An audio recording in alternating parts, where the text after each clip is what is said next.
അതെ, ജലം അമൂല്യമാണ്. പക്ഷെ അത് മലിനമാണെങ്കിലോ? വെള്ളത്തിന്റെ രുചി വ്യത്യാസം, നിറവ്യത്യാസം, ഇരുമ്പിന്റെ അംശം, ക്ലോറിൻ, ചെളി ഇവയെല്ലാം വിട്ടുമാറാത്ത രോഗങ്ങൾ, മുടികൊഴിച്ചിൽ തുടങ്ങി അനേകം രോഗങ്ങൾക്ക് കാരണമാകുന്നു. അക്വാസ് ഫ്ലാഷ് വാട്ടർ പ്യൂരിഫയർ വീട്, ഹോട്ടൽ, വ്യവസായശാലകൾ എന്തുമായിക്കൊള്ളട്ടെ, മുഴുവൻ വെള്ളവും പമ്പ് ചെയ്യുമ്പോൾ തന്നെ ഫിൽട്ടർ ചെയ്ത് അതിലെ മാലിന്യങ്ങളും ബാക്ടീരിയകളും നീക്കം ചെയ്ത് ശുദ്ധമാക്കുന്നു.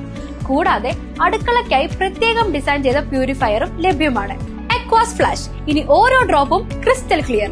അക്വാസ് flash water purifier, main road, Chelakkara.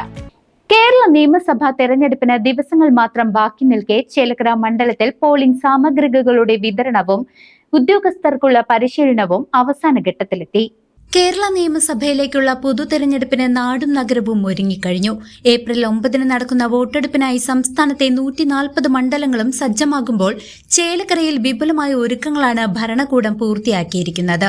Polling സാമഗ്രികളുടെ വിതരണവും ഉദ്യോഗസ്ഥർക്കുള്ള പരിശീലനവും അവസാന ഘട്ടത്തിലാണെന്ന് റിട്ടേണിംഗ് ഓഫീസർ അൻസാദസ് അറിയിച്ചു. മണ്ഡലത്തിലെ തെരഞ്ഞെടുപ്പ് നടപടികളുടെ സ്ഥിരകേന്ദ്രമായ ചെറുതുരുത്തി ഗവൺമെന്റ് ഹയർ സെക്കൻഡറി സ്കൂളിൽ യുദ്ധകാലാടിസ്ഥാനത്തിലാണ് സജ്ജീകരണങ്ങൾ നടക്കുന്നത്. കഴിഞ്ഞ ദിവസങ്ങളിൽ വോട്ടിംഗ് യന്ത്രങ്ങളുടെ മോക്ക് പോളിംഗും പരിശോധനകളും വിജയകരമായി പൂർത്തിയായി. മണ്ഡലത്തിലാകെ 218 പോളിംഗ് ബൂത്തുകളാണ് വോട്ടർമാരെ സ്വീകരിക്കാൻ തയ്യാറായിരിക്കുന്നത്. ഓരോ ബൂത്തിലും 4 ഉദ്യോഗസ്ഥരെ വീതം വിന്യസിപ്പിക്കും. ഇവർക്കൊപ്പം സുരക്ഷയ്ക്കായി പോലീസ് ഉദ്യോഗസ്ഥരുമുണ്ടാകും. ഉദ്യോഗസ്ഥർക്കുള്ള അവസാനഘട്ട പരിശീലനം ഏപ്രിൽ 4 ചെറുതുരുത്തി സ്കൂളിൽ നടക്കും.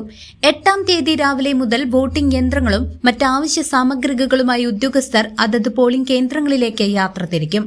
വോട്ടെടുപ്പ് പൂർത്തിയായാൽ 9 തീയതി രാത്രി തന്നെ യന്ത്രങ്ങൾ ചെറുതുരുത്തിയിൽ തിരിച്ചെത്തിക്കും. അവിടെ നിന്നും അതീവ സുരക്ഷാ അകമ്പടിയോടെ തൃശൂർ എഞ്ചിനീയറിംഗ് കോളേജിലെ സ്ട്രോങ് റൂമിലേക്ക് മാറ്റും. കേന്ദ്രസേനയുടെയും പോലീസിന്റെയും കനത്ത കാവലിലാകും വോട്ടിംഗ് യന്ത്രങ്ങൾ സൂക്ഷിക്കുക. നിലവിൽ ചെറുതുരുത്തി സ്കൂൾ പരിസരം പൂർണ്ണമായും CCTV നിരീക്ഷണത്തിലും കേന്ദ്രസേനയുടെ നിയന്ത്രണത്തിലുമാണ്. ജനാധിപത്യത്തിന്റെ ഈ മഹോത്സവം സമാധാനപരവും സുതാര്യവുമാക്കാൻ മണ്ഡലം പൂർണ്ണമായും സജ്ജമായി കഴിഞ്ഞു. News desk CCV.